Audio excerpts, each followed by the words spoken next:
Um, dois, três. Bem. Olá, pessoal.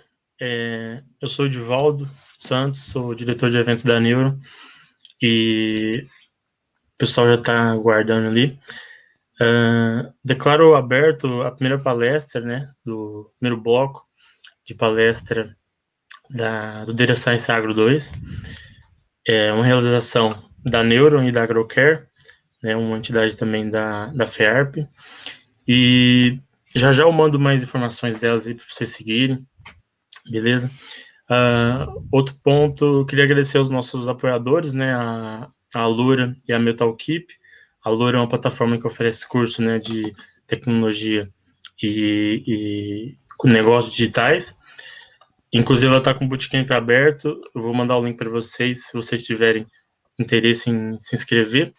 E a Metalkeep, ela é uma parceira oficial da AgroCare e uma das maiores indústrias do país de fabricação de terminais hidráulicos de alta pressão.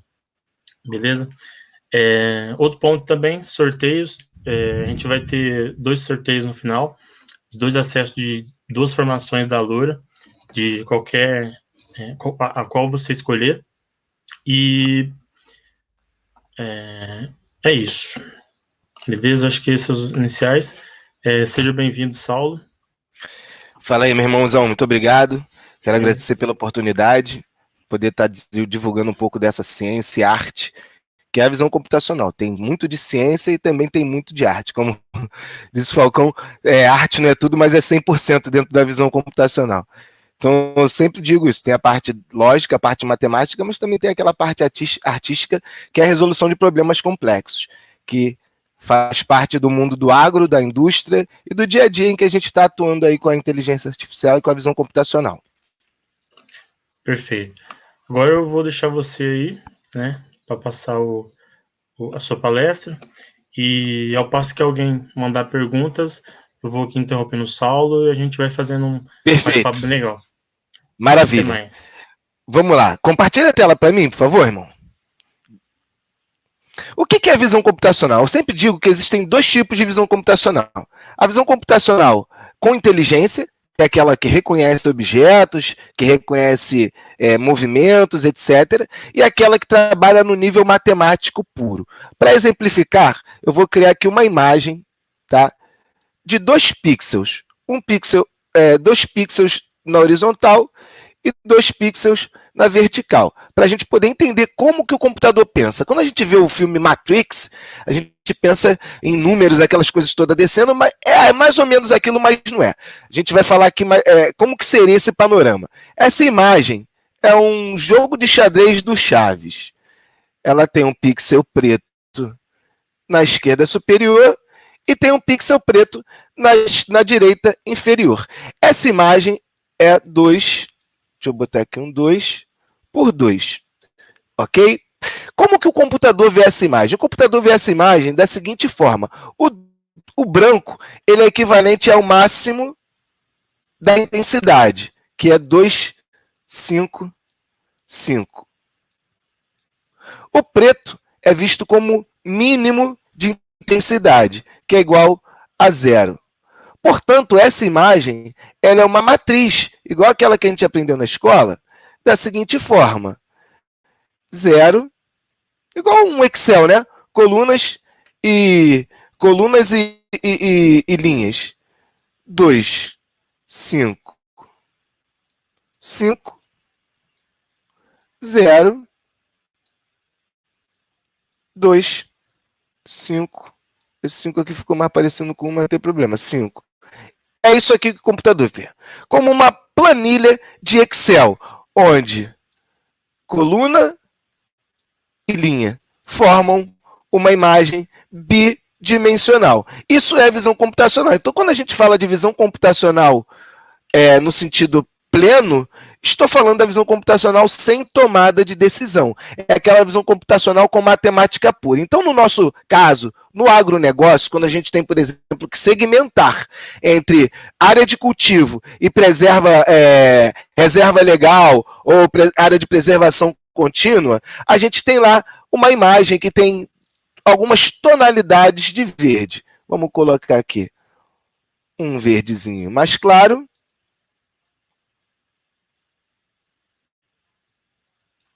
E a gente tem aqui a área de preservação, que é um verdezinho mais escuro. Ok? Em nível de visão computacional sem inteligência, como que o computador enxerga esse verde mais claro? Vou botar verde não, vamos colocar um vermelho para ficar mais fácil a compreensão. Vou colocar aqui um vermelho. Vamos supor que você plante flores vermelhas. Tá. Então, nesse sentido, nós temos aqui uma matriz com 3 camadas. Diferente daquela imagem de antes, que nós tínhamos apenas uma camada, ou seja, a gente tinha X e Y, a gente dessa vez vai precisar de 3 camadas, ou seja, seriam 3 camadas bidimensionais sobrepostas, onde... deixa eu fazer aqui um desenhozinho de um quadrado preto e branco.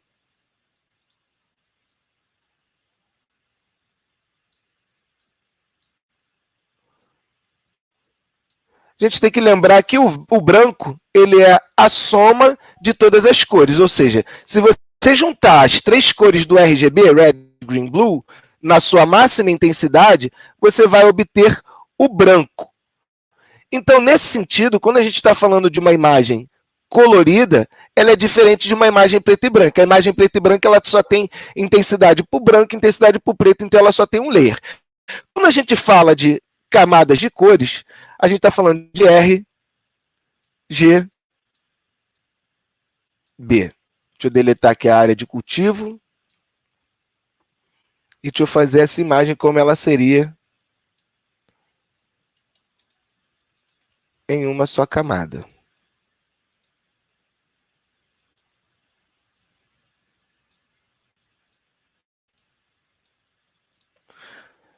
Aqui ela é verde.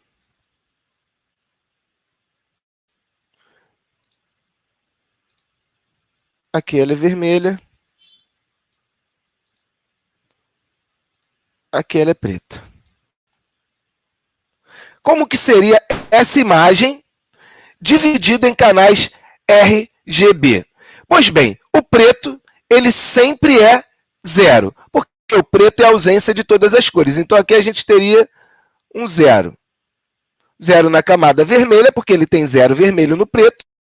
Verde, 0 verde. E azul, ele também tem 0 azul. Já o branco, ele é máximo de verde,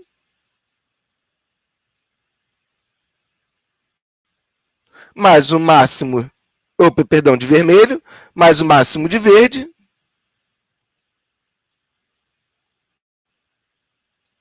mais o máximo de azul.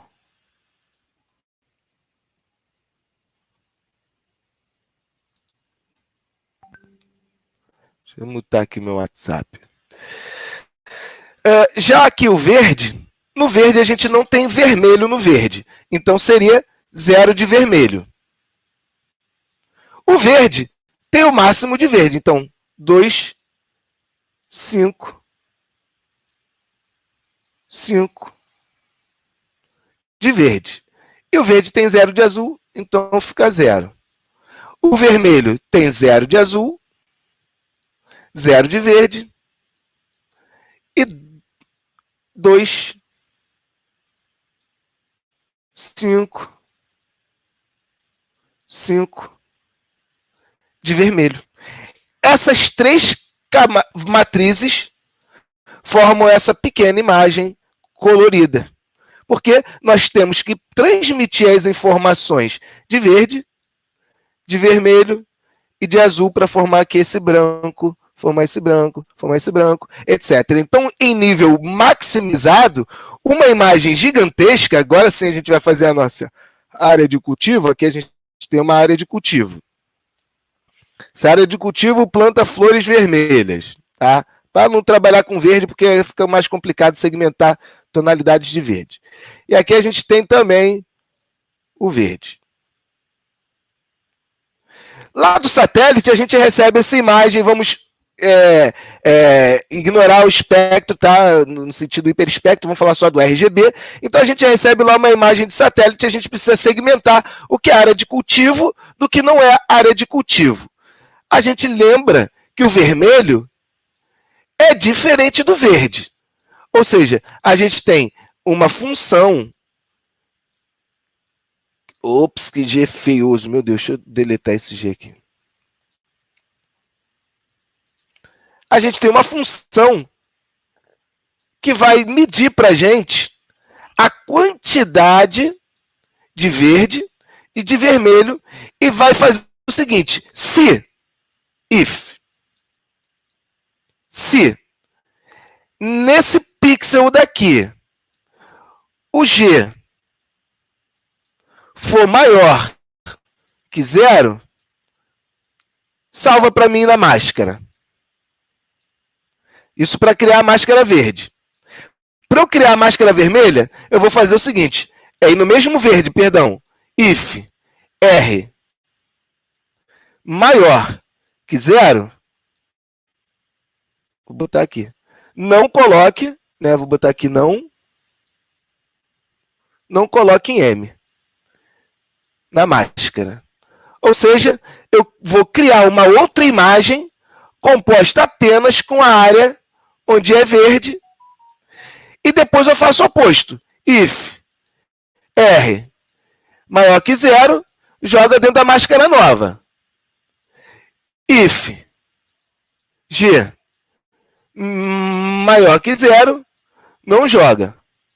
E aí eu vou ter uma máscara dizendo onde é cultivo, ou perdão, uma máscara onde é cultivo e uma máscara onde é reserva legal ou área de preservação permanente. Então, a visão computacional que eu chamo pura, sem inteligência, trabalha neste nível de matemática. Diferentemente daquela visão computacional que é dotada de poder de decisão, que aí já usa Deep Learning, Machine Learning, já entra no campo da estatística, da probabilidade. O que as pessoas não conseguem entender, quando a gente fala de inteligência artificial, é que inteligência artificial não é uma varinha mágica. É pura matemática de probabilidade, é pura estatística. Quando eu digo, por exemplo, para ilustrar, um algoritmo de tomada de decisão de veículos autônomos. Pensa em você dirigindo, tá? Você está dirigindo, você está aqui, seu veículo, e tem um carro atrás. Você está nesse sentido, indo para frente, e tem um carro atrás, querendo te ultrapassar. Se esse veículo vem para a direita, né, para a esquerda, você vai para a direita para esse veículo passar. Se esse veículo vem para a direita, cara, por mais que seja errado, para a direita, você vai mais um pouco para a esquerda para ele ultrapassar. Então, você, enquanto não tomou a decisão, você fica dependendo das informações que o motorista de trás te passa. Ou seja, você calcula a probabilidade e necessidade de ir para um lado ou outro. Qual é a probabilidade que eu vou precisar fazer desse movimento e qual a probabilidade que eu vou fazer desse movimento? Então, ou de ficar centralizado. Isso é pura função matemática. Tem uma entrada, que é a posição do carro de trás, e tem uma saída, que é quanto eu movo no veículo. Então, isso tudo trabalha com probabilidade. Você vê na menor probabilidade do cara intencionar ir para a esquerda, você já joga para a direita. Ou seja, você faz um cálculo de probabilidade para a tomada de decisão. Então, quando a gente fala de visão computacional com inteligência artificial, ela trabalha no nível de probabilidade. Aí já entra, vai para um case muito maior. Pode tirar o draw para mim? Então já entra algo mais complexo, que é a formação de dataset. O que é um dataset? Um dataset são informações organizadas e classificadas, no caso do ensino supervisionado. Eu quero ensinar uma inteligência artificial a segmentar as áreas de cultivo. Só que por cor não está funcionando, porque o verde é meio parecido, só que eu tenho mudanças no shape, tá? Você vê que tem o mesmo tom de verde, mas você vê que tem algumas mudanças no shape ou coisas que só por cor você não consegue segmentar. Então você vai fazer essa segmentação manual, você vai separar manualmente cada área e vai dizer, essa área daqui é cultivo, essa área aqui é preservação permanente. E vai criar um dataset de imagens onde há cultivo, e de imagens onde são preservação permanente, e vai muitas imagens. Quando eu digo imagem, estou falando assim, casa de 10 mil se for segmentação de máscara, assim, sei lá, umas 10 mil imagens, depende, se você quer ter precisão, mas são muitas imagens. Para o computador aprender pela força bruta, porque ele vai fazendo, por tentativa e erro, olha, ele tenta e recebe quanto ele errou em probabilidade. Olha, você errou baseado no que a gente sabe, no ground truth, ou seja, no dados verdadeiros, você errou tantos por cento. Ele vai, testa de novo, recebe a função de erro, testa de novo, até que ele acerte. Então você precisa de muitas imagens categorizadas e anotadas para poder criar uma classificação de visão computacional com inteligência artificial. Então você vai entrar com a máscara, que são essas imagens anotadas, ou seja, ou a máscara ou as coordenadas da máscara, e vai dizer, isso aqui é cultivo, 0. E vai entrar com a máscara, isso aqui é preservação permanente, 1. Então você vai entrar com uma imagem, que são muitos números, 255, 0, 123, para cada. Se for uma imagem de 1000 por 1000, você tem 1000 zeros e 255 por 1000 zeros e 255 vezes 3, porque tem o RGB. Então você tem 3 camadas de 1000 vezes 1000. Então você tem 1000 vezes 1000 vezes 3. Só em um quadro de 1000 por 1000 você tem isso tudo de números que precisam ser convertidos em 1 ou 0. Ou seja, 0, área de cultivo, 1, preservação permanente. Então, na verdade, é um cálculo matemático, porque o computador não enxerga a imagem como o ser humano enxerga. Ele enxerga como números, não como no Matrix, naquelas coisas verdes descendo, mas como que eu expliquei, como zeros e 255 ou 150, 125, depende da intensidade do pixel. O verde escuro está mais próximo do 0. O verde claro está mais próximo do 255, ou seja, o verde mais verde, ele é 255. Então, nesse sentido, a inteligência artificial ela é pura probabilidade trabalhando com números complexos, ou seja, são aquelas funções algébricas, polinomiais, x é igual tanto, f de x, só que cada pixel é um x, é um nômio, né? Polinômio é um nome, é uma notação, é uma entrada, é um vetor. Então eu estou falando de uma função polinomial de pelo menos 1000 por 1000 vezes 3. Ou seja, acaba a letra do alfabeto. X, Y, Z, K, X, Y, caraca, 4 vai embora de polinômios. Essa é a função, por isso que o nome é Deep Learning, porque tem uma função bem profunda, com diversos layers de convolução, ou seja, cada neurônio tem dentro de si uma função que tem dentro de si alguns polinômios. Então, é número de número de número de número que é humanamente impossível da gente conseguir processar. Mas o nosso cérebro faz. Quando a gente olha a imagem, a gente sabe, isso aqui é cultivo, isso aqui é preservação. Ó, tô vendo. Mas quando a gente precisa automatizar, a gente precisa criar o processo, o método para fazer aquilo que a gente faz intuitivamente de forma automatizada e acaba que suplanta o ser humano, né? A automação ela não só reduz o custo porque você não tem um ser humano trabalhando, como você também melhora, porque você tem mais precisão, você tem maior quantidade, porque em 1 segundo com um computador, um cluster, você processa 1 milhão de imagens, enquanto o ser humano processa uma imagem no máximo por segundo, né? Quando a gente faz uma análise.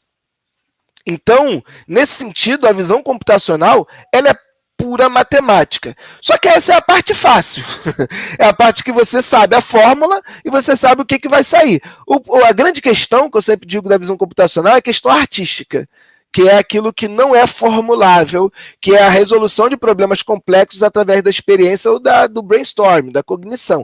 Esse é que é o diferencial, porque você saber os recursos, beleza. Os recursos são bem descritos, né? A gente pode isso. Agora, a forma com que você dispõe esses recursos é que é a questão artística, é igual um bolo. O bolo é farinha de trigo, ovo e manteiga. Só que com a mesma farinha de trigo, ovo e manteiga, tu faz N receitas, não faz só bolo. Então, a disposição dos ingredientes resulta em algo totalmente diferente. E essa é a parte artística da coisa. Quando a gente chega com problemas complexos, a gente precisa dessa capacidade de conexão entre os pontos, né? O que é ser inteligente? Inteligente vem de interligar.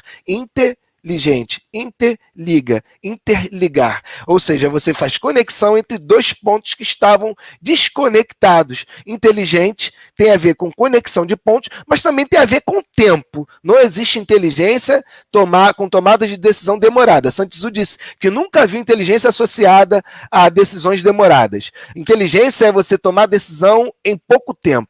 Porque ninguém inteligente se faz 1 mais 1. Isso é óbvio.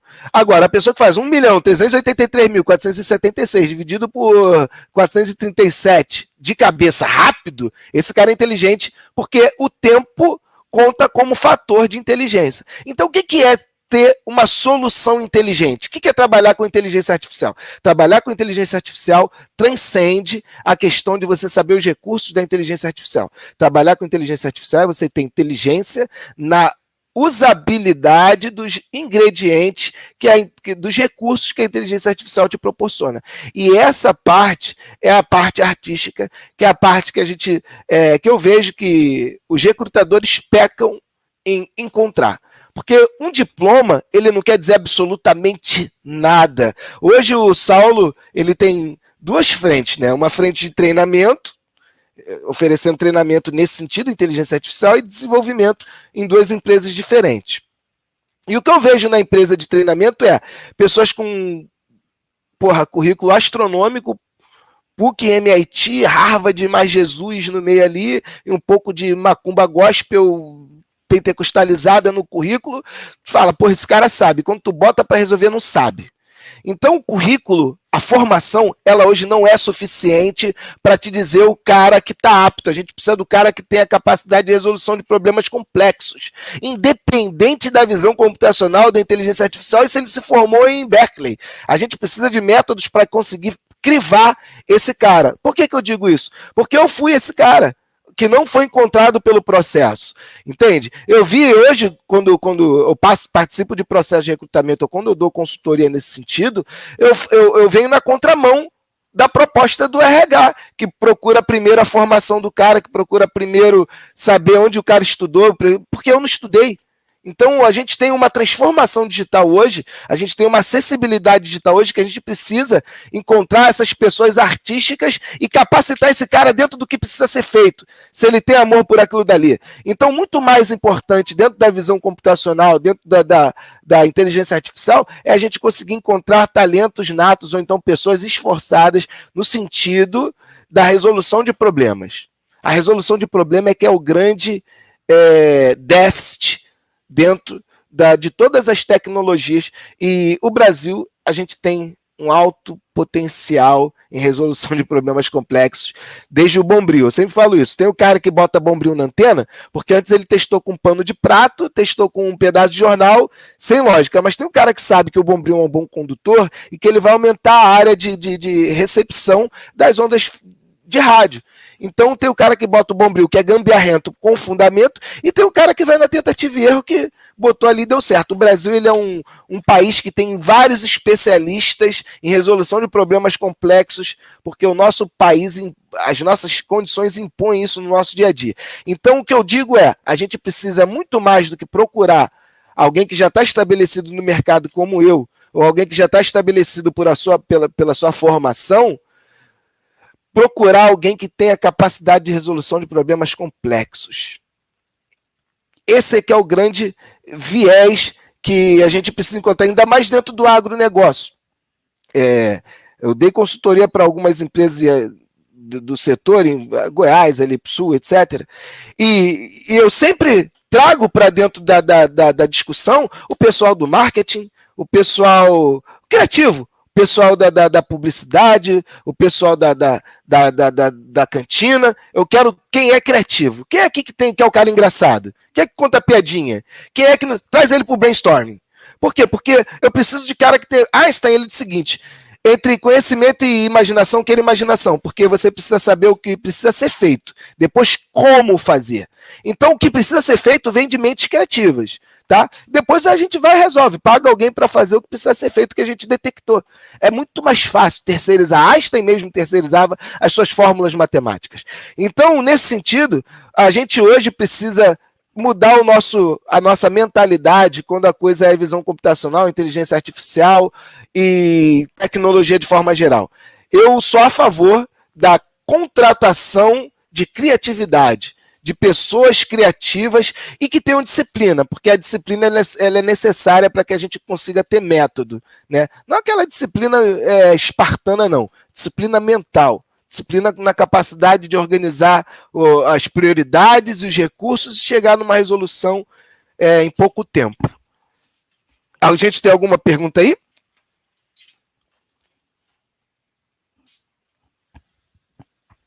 Seu microfone está no mudo. Agora sim. Ainda não temos mas eu tenho uma pergunta nesse sentido aí de criatividade.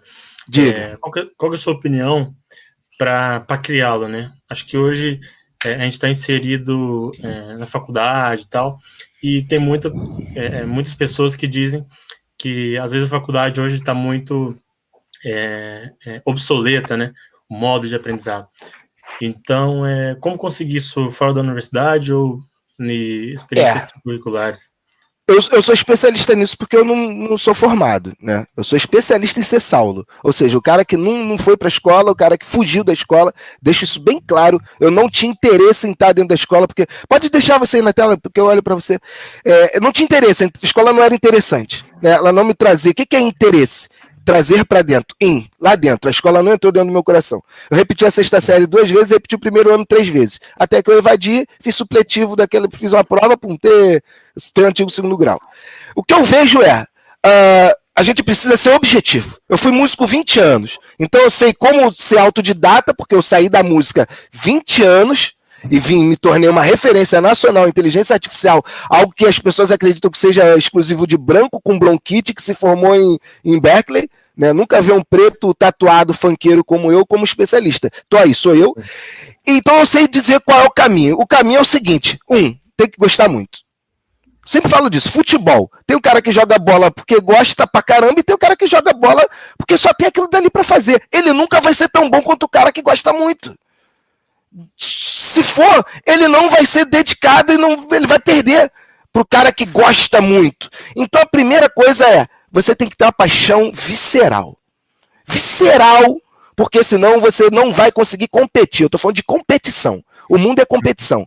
Então a primeira coisa o que te move? O que é visceral? Segunda coisa, criatividade. Eu fui músico 20 anos. Sei falar sobre isso, sabe por quê? É um meio onde, não tô criativo hoje. Eu nunca vi um motorista de Uber chegar e falar, tô sem criatividade, não vou passar a terceira. Faz sentido, meu irmão, você é profissional. Ou você trabalha, ou você passa fome. Então, por 20 anos, eu subjuguei a criatividade à minha necessidade.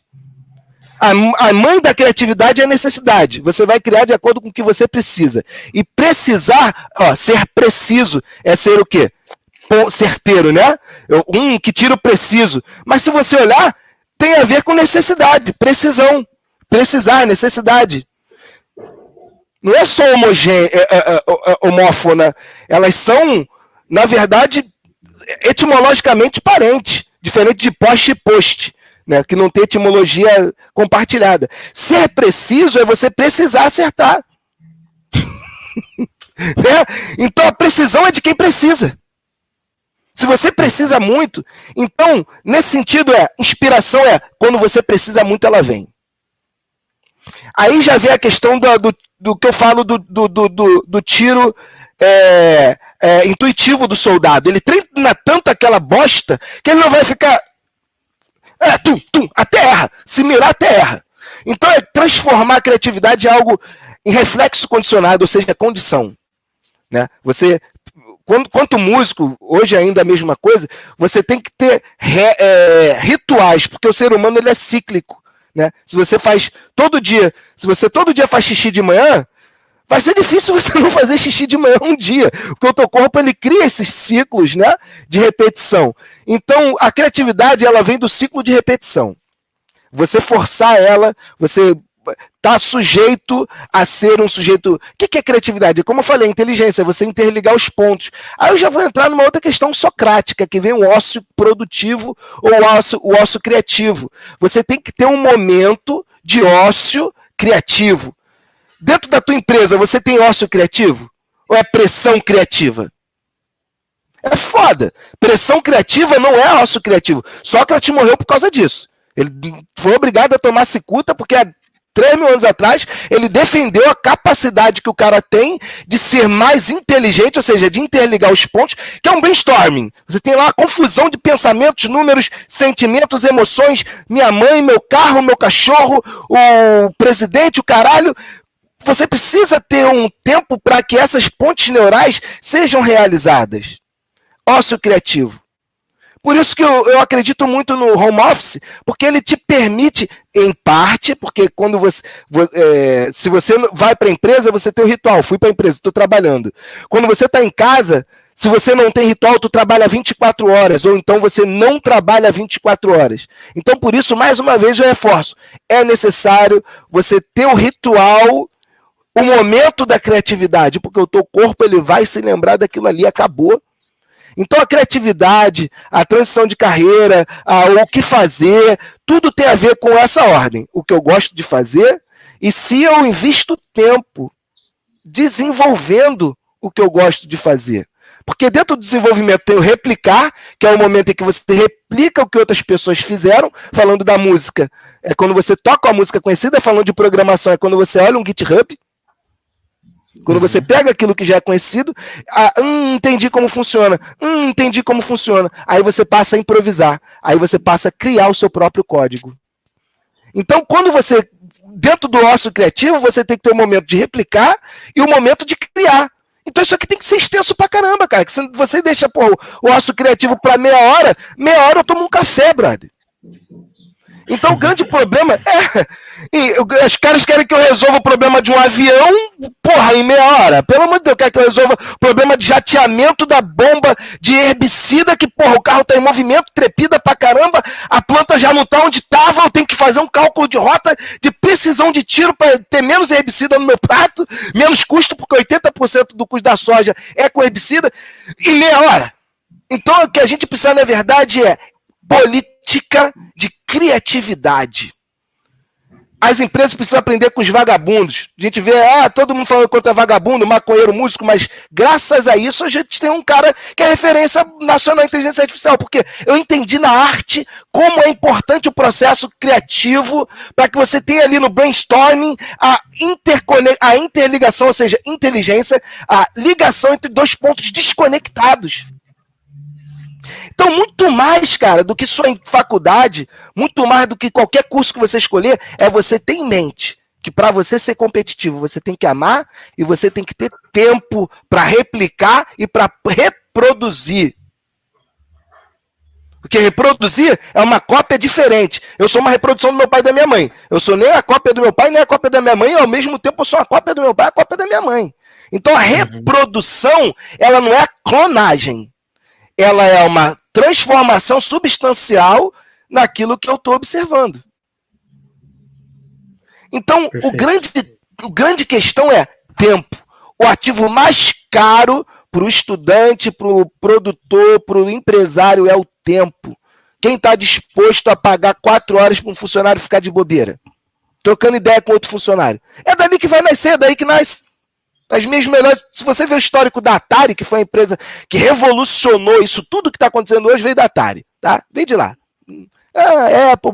Veio da Atari. Os caras foram os primeiros a fazer microprocessadores para poder processar aqueles jogos num cartuchozinho que não tinha espaço físico. Então, se você vê como era o processo criativo, aquilo dali tem que ser replicado. Dentro da sua vida particular, essa empresa não te permite se você quer ser competitivo. Dorme menos, come menos, não sei. Não estou falando sendo aqui aquele guru, não dorme, não come, trabalha 24 horas. Ao contrário, eu estou falando para você ter tempo para não fazer nada. Porque durante esse tempo daí é que você vai mastigar toda a informação. Durante o sono, não sei se você sabe, mas você não aprende acordado. Você absorve informação acordado. Porque quando você está acordado, teu computador está processando os sensores olhos, os sensores ouvido, sensor estômago, estou com fome, estou não sei o quê. Então são tantos sensores que tua CPU está saturada. Então você só recebe, é só input, enquanto você está acordado. Quando você dorme, esses inputs são processados, porque não tem mais nada entrando. Então, o maior ócio é a maior produtividade, que é dormir. Você passa um terço do teu dia, eu não durmo 8 horas, mas um terço da tua vida, se tu viveu 60, tu ficou 20 dormindo, ou seja, ficou 20 anos processando. O grande problema é a linguagem. Uma pesquisa que é nesse sentido mesmo. Tem uma pergunta do Gabriel, eu vou colocar nesse sentido também. Beleza. Queria que você comentasse ela e também se fizesse um gancho. Como você já teve algumas consultorias, né, algumas empresas de agronomia, eu queria entender como que era o processo lá dentro, sabe? Nesses momentos você estava lá, como que ocorria esse processo dentro dessa consultoria, com o pessoal mesmo, beleza? Tá, vamos para a resposta do Gabriel. É possível, totalmente. Tá? O homem só não aprende o que não quer. A gente aprende a odiar, a gente aprende a amar. Mandela disse, se eu aprendi a odiar, eu posso aprender a amar. A gente aprende tudo, desde que queira, e querer é ter necessidade. Então, tudo nasce de quanto você quer. Como eu falei, você vai se tornar criativo, você vai se tornar bom de tiro, tu vai se tornar bom em qualquer coisa que você se condicionar a fazer. Então, tudo parte da condição. O foda é isso, é condicionado tendo, porra, geladeira vazia, eu sei como é isso também. Tem que se condicionar, tem que ter essa mente limpa num processo criativo, com pressão em todos os lados, tem que fazer. Tem que dar um jeito. Não existe método, só tem que ser feito. O método é tendo ritual, ritualizando. Esse aqui é o meu tempo de não fazer nada. Ou um dia, todo sábado eu não faço nada. Não precisa ser todo dia, mas precisa ser cíclico, para que você se torne criativo, independente de ser ou não. E sobre método, eu sou muito diferente, tá? Eu sou diferentão na questão de abordagem com diretoria. Eu falo com o CEO como se eu estivesse falando com o MC, porque eu fui produtor musical durante 20 anos. Eu trabalhei com diretoria durante 20 anos da minha vida, porque eu fui produtor musical, eu tive sempre ali aquele contato com diretores executivos, que é quem tem o dinheiro, o budget, né? Então, eu sempre falo como eu falo com todo mundo. E eu mudo tudo. Se eu sou consultor, eu vou trazer meu know-how para dentro do seu know-how, tá? Então, primeira coisa, eu entro dentro da sua empresa. Eu quero que o seu problema seja meu. Por quê? Eu sou egoísta, eu sou egocêntrico. Eu só resolvo aquilo que é meu. Então, em primeiro lugar, a tua empresa vai passar a ser minha. Eu vou vestir a camisa. É aquilo, é condicionamento, é autossugestão. Primeira coisa, eu entro dentro da empresa, o primeiro passo é entender o contexto. Eu não vou resolver um problema se eu não souber o que está levando a esse problema. O problema ele é muito pontual se você só falar dele. Mas o que está ao redor? O que é paralelo e o que é perimetral a esse problema? Então, a primeira coisa é se integrar dos processos. Né? A gente se integra de processos. E nesse sentido, é input. Primeiro processo de consultoria é input. É você entender o contexto. Segundo processo é brainstorming. Tá? Como que a gente pode resolver? Então, eu trago pessoas de dentro e pessoas de fora. Tá? Pessoas que estão com problema, que às vezes, eu não consigo ler se eu botar muito perto, embaça. O cara está tão perto do problema que ele não consegue ver. Mas eu trago ele para que ele traga sua experiência, sua parte empírica do problema, mas também sua cegueira, porque ele já está saturado daquele problema, senão não teria me contratado. E eu trago pessoas de fora, totalmente diferentes, dependendo do contexto, como eu falei, até mesmo pessoal do marketing, da publicidade, e pessoas criativas. Tá? Eu tenho uma equipe criativa, mas eu também gosto de contar com pessoas criativas de lá, que não estão dentro do contexto. Eu busco. Então, geralmente, eu faço uma visita em company. Hoje, na questão do Covid, menos, né? A gente faz menos visita, mas ainda assim, tem hora que é impossível não fazer. Então, nesse processo, eu busco sociabilizar, porque, para mim, não existe exatas, existe ciências. Estava falando outro dia que qual o problema do dataset hoje? É não colocar psicólogo, nem antropólogo, nem ninguém lá dentro para resolver uma questão social. Estão trabalhando com matemática, mas não estão trabalhando com a não matemática. Entendeu? Então a gente precisa dessa fusão de skills, de habilidades para poder resolver problemas complexos. Muitas vezes a solução vem de quem menos espera. O cara que não entende nada da coisa dá um gancho e fala, caramba, pô, muito bom, é isso aí. Então eu sou a sui generis, como diria meu pai, meu método é sui generis, é fora da caixa. Eu odeio essa frase, mas é isso. Mas em primeiro lugar, input, onde a gente absorve os processos e os dados, depois brainstorming, em terceiro um processo ativo onde a gente resolve a demanda. São 3 processos. Então depende do agro, por exemplo, dentro da agropecuária, você tem um problema de identificação de animal, RFID. que é caro pra caramba aquela etiquetinha da orelha. Você tem por uma área gigantesca. Se é confino, beleza, você faz o manejo de forma mais tranquila. Mas pensa numa área gigantesca, você fazer manejo, reconhecimento, acompanhar o peso do animal. Então, as soluções são variadas, as abordagens são variadas, não tem um método específico, entendeu? Diferente do cultivo, sei lá, de milho, que tem seus problemas específicos, trabalha mais com a questão, falar do meu mundo.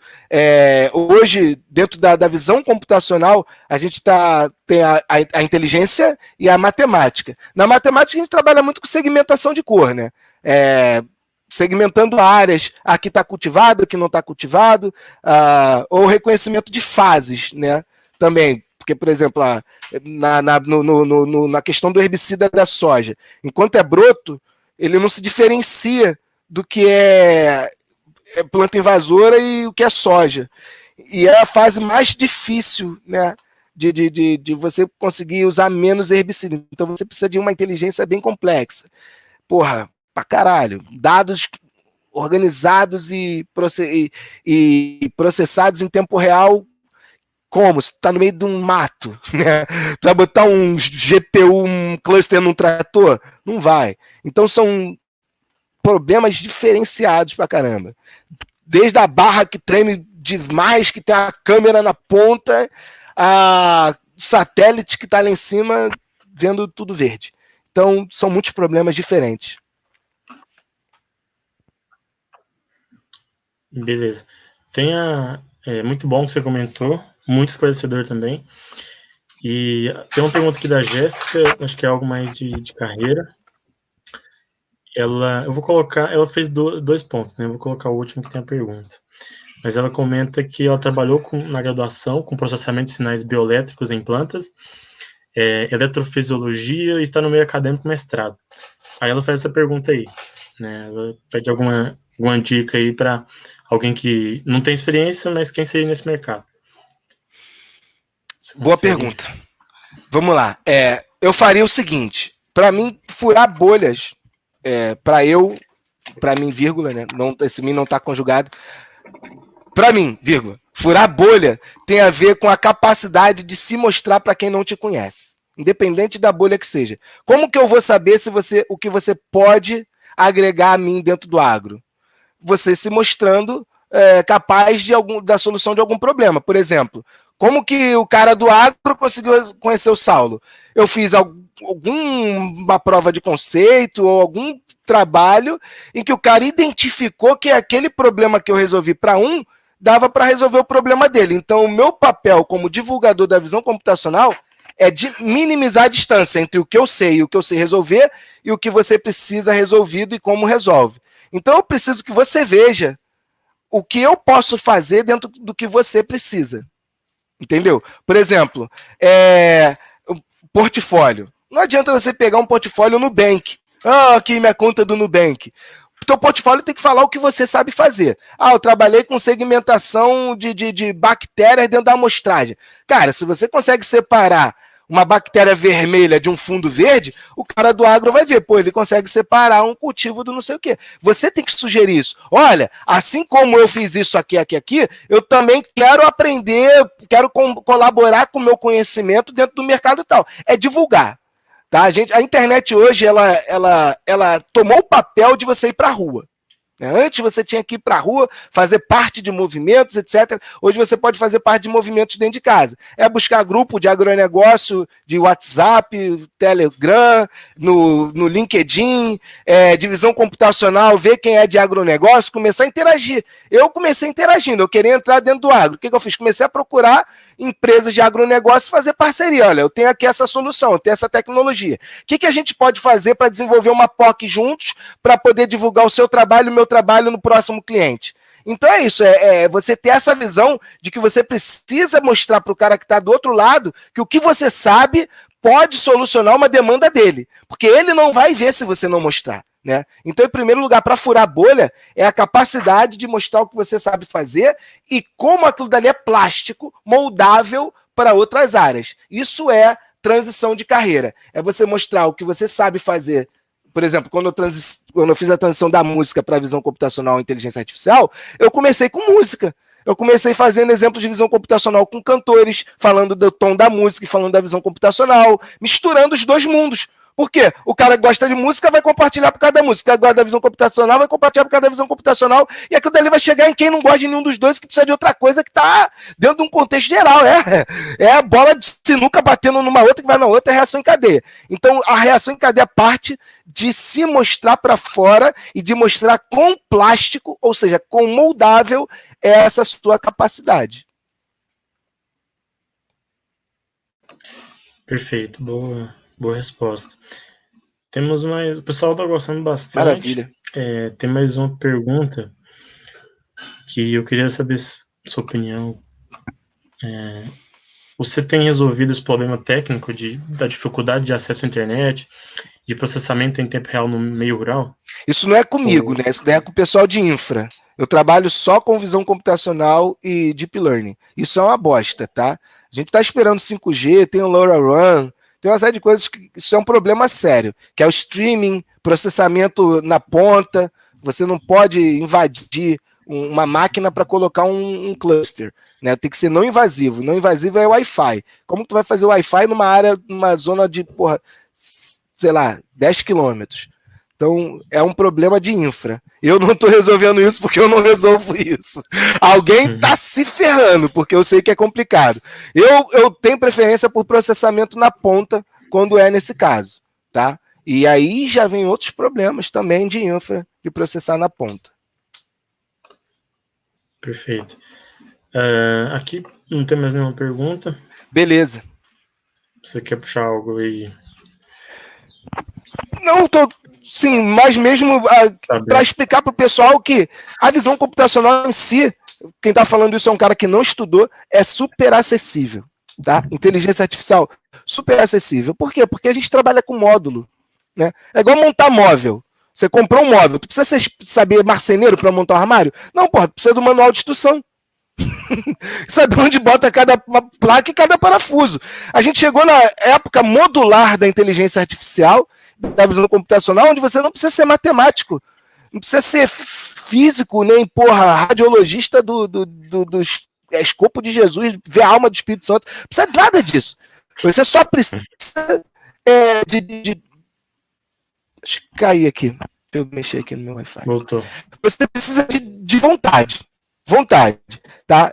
Eu falo por prática. Eu não estudei formalmente, tá? Não estudei. Hoje eu faço faculdade de física porque eu tenho vontade de trabalhar com física quântica, trabalhar com resolução de problemas complexos utilizando computação quântica, modelos de machine learning. Ainda está muito no comecinho, então estou indo junto com a onda. Está começando a onda agora, então eu estou querendo pegar essa onda no começo. Mas não por follow the money, né? Não estou seguindo dinheiro nesse sentido. O que me dá dinheiro é ser Saulo.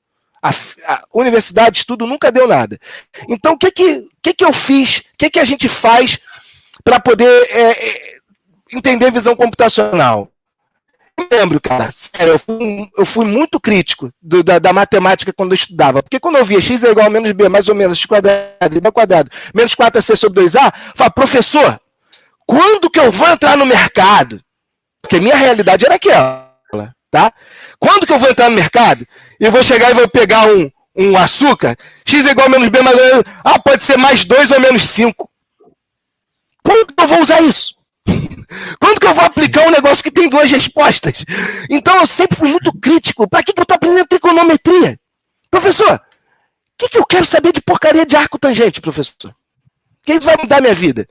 Então eu evadi da escola por não compreender como isso é importante, porque minha vida hoje é álgebra, minha vida hoje é x, y, z, não tem número na minha vida, são funções cheias de letras. Minha vida hoje é matriz, matemática matricial, aquilo que eu não entendi naquela época, conjunto, né? Conjuntinho. Para que serve conjuntinho? Para que eu vou querer saber se eu multiplicar o daqui com o de cá, somar o daqui com o de cá? Para que vai mudar minha vida isso no mercado? O grande problema é que a gente não consegue enxergar a matemática aplicada, a beleza da matemática aplicada.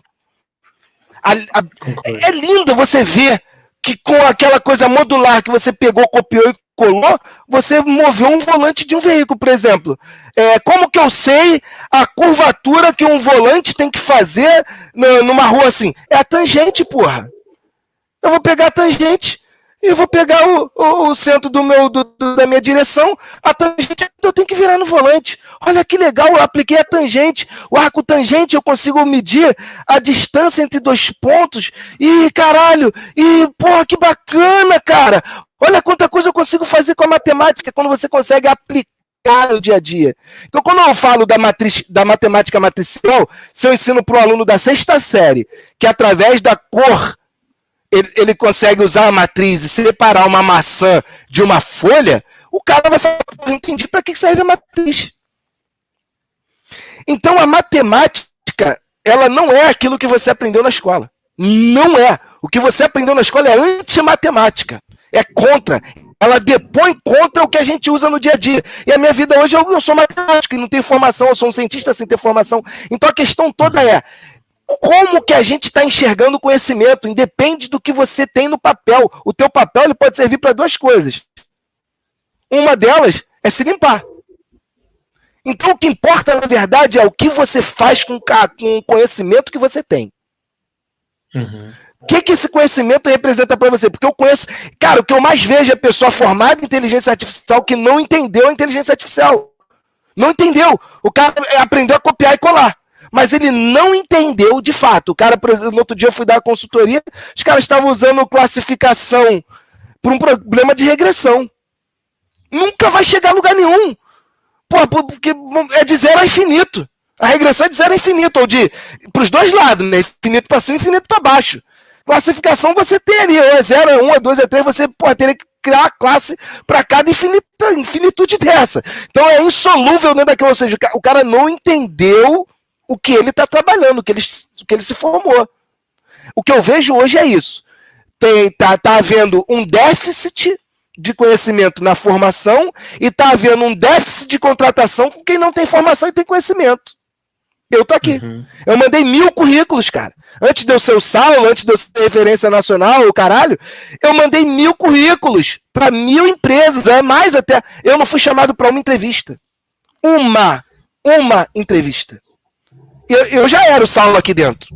Eu precisei ficar famoso para aquelas empresas me contratarem pagando 50 vezes mais, às vezes até 100 vezes mais do que teriam pagado para ter o full time dentro da empresa.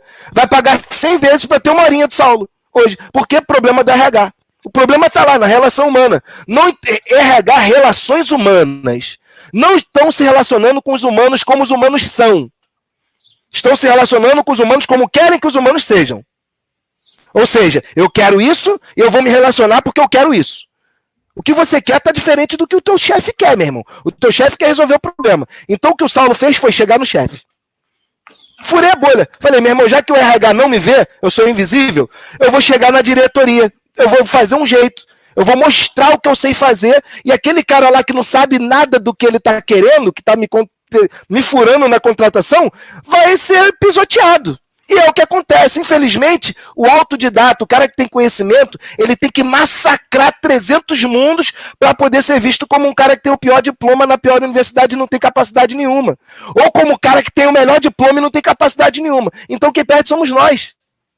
O que está acontecendo é, as capacidades são tão novas, tá? A inteligência artificial é algo tão novo, visão computacional não é novo, tá? É novo no concurso, é novo na acessibilidade. Tá tão acessível que a gente não consegue separar o cara que sabe do cara que diz que sabe. Uhum. Esse é o grande problema. Um diz, o outro diz e sabe, o outro só sabe. Então a grande questão é, como que a gente faz para separar o cara que tem conhecimento do cara que entende o conhecimento que tem? Da enciclopédia para o cara com NLP, o cara que sabe processar o que está aqui dentro. Se você me perguntar o que é hibisco, hibisco é uma planta que nasceu no Oriente Médio, não sei o quê. Aí, já bebeu hibisco? Não.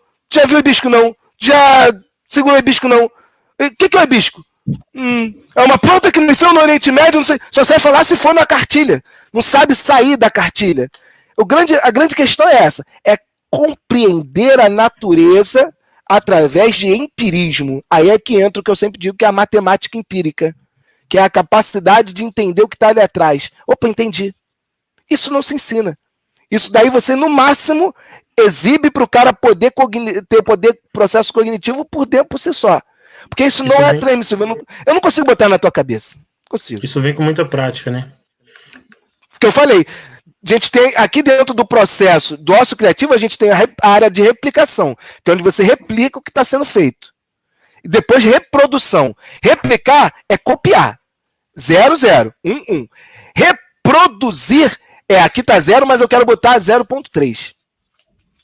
Eu sou uma reprodução do meu pai e da minha mãe. Eu não sou uma réplica do meu pai e da minha mãe. Eu fui reproduzido, ou seja, produzido novamente. Não fui aplicado, não fui replicado, não fui copiado. Então é uma produção. É a capacidade de primeiro replicar e depois reproduzir.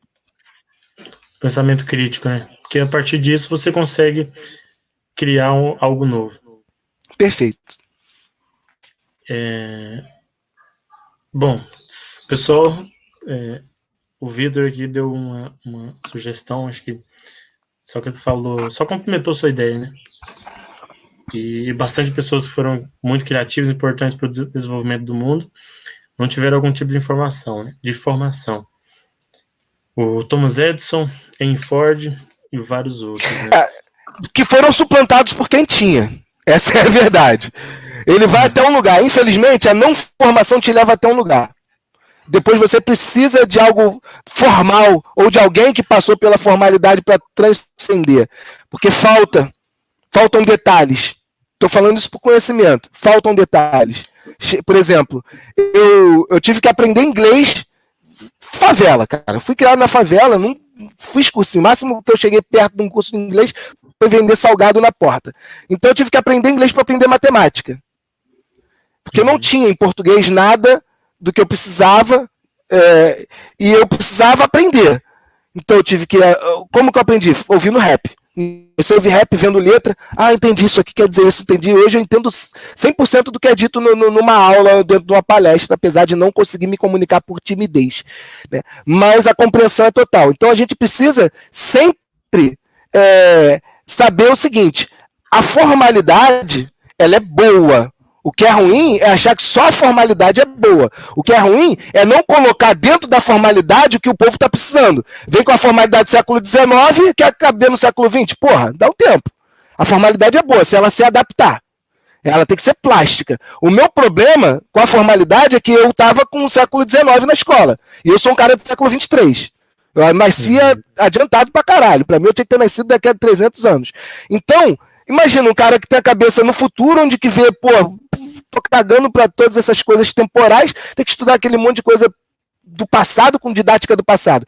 Então o formal é bom. O ruim é o formal e não adaptado ao presente. Hoje eu faço faculdade de física, hoje eu sinto falta do formal, por exemplo, eu vou trabalhar com... Hoje eu tenho ambições gigantescas com a questão da física quântica. Não tem como um cara autodidata sem ser gênio, tá? Aprender essa porra. É impossível. Tem que ter a formalidade, tem que... Demais! Você tem que ter um monte de fundamentos que autodidaticamente tu pode nem ter acesso para se perguntar. Sabe? Porque são linguagens específicas que só rola lá dentro e que não rola aqui fora, porque é um meio muito fechado. Então, a formalidade é boa. O que é ruim é a formalidade sem adaptação, a cristalizada. Isso aqui é certo, vamos fazer isso aqui para sempre. Pô, pelo amor de Deus, a Terra já foi quadrada, né? A Terra já foi plana. Então, se a gente se mantiver na formalidade do século XX, tá ruim. A gente tem que trazer o século XXII para o século XXI. Não manter o século XXI no século XX no século XXI, nem o XIX. Então, o problema da formalidade são instituições tradicionalistas que impõem o seu método em detrimento ao objetivo. A questão do ser eficiente. A eficiência está em primeiro lugar ou a tradição? O que é mais importante? A resolução do problema ou você ficar satisfeito? Né? Tem o cara que vai pegar e vai fazer a lanternagem do teu carro com Durepox. E tem o cara que é martelinho de ouro, que vai manter certinho. Então, o que te resolve? O Durepox te resolve? Então vai lá no Durepox. A gente busca excelência. Quem busca excelência vai ser autodidata sendo formal, vai ser formal sendo autodidata, porque se complementam. Eu não conheço nenhuma pessoa diplomada que não tem um grau de autodidatismo. De self-learning, né? O cara tem que aprender a aprender. Ele tem que aprender a aprender. Você tem que aprender a aprender. Aprender a perguntar. Então, esse é um desafio, tanto para o cara que está se formando, para o cara formado, para o cara que é autodidata. A questão do autodidata que eu vejo tem pouco mercado. É muito mais difícil para o autodidata conseguir chamar atenção. Porque o diploma chama atenção. O diploma ele evita problema. Ele reduz esforço. Se você se formou em Harvard, você já fez esforço. Lá em Harvard. Entendeu? Não estou dizendo que não há esforço. Há esforço pra caralho. Para entrar, para se manter. Então, o diploma, ele comprova o esforço. Só que não está comprovando mais. Porque eu esforço. Não fiquei 8 horas em Harvard, mas eu fiquei 12 horas sem dormir, estudando durante 5 anos. Só que eu não tenho um papel que prove isso. O cara tem o papel Harvard que prova que ele ficou 10 horas sem dormir. O autodidata não tem o papel que prova que ele ficou 15 horas sem dormir. Então ele precisa do quê? Do portfólio. Um portfólio criativo, diferenciado.